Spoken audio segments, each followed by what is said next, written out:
En discutant avec quelques personnes ici, je parlais de l'amitié avec soi-même et certains me disent mais c'est un truc de bisounours, c'est pas comme ça dans les organisations, dans les entreprises, ça ne marche pas.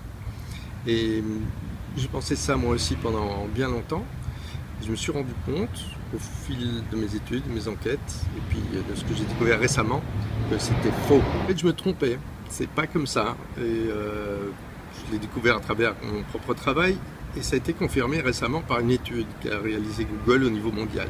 Ils voulaient savoir ce qui faisait les caractéristiques d'une équipe performante. Alors ils l'ont fait à la Google, c'est-à-dire de manière extrêmement structurée et large, internationale, multidisciplinaire, sociologie, psychologie, histoire des organisations.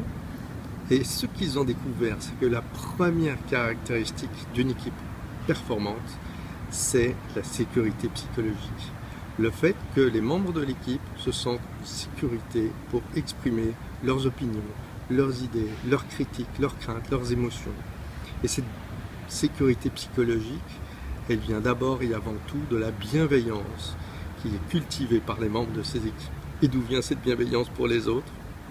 De la bienveillance avec soi-même, évidemment. D'où l'importance de l'amitié avec soi-même qui a rien d'un truc de bisounours.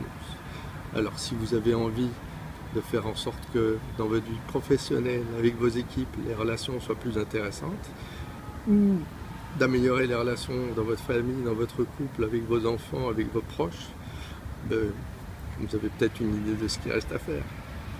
C'est ce que je vous souhaite.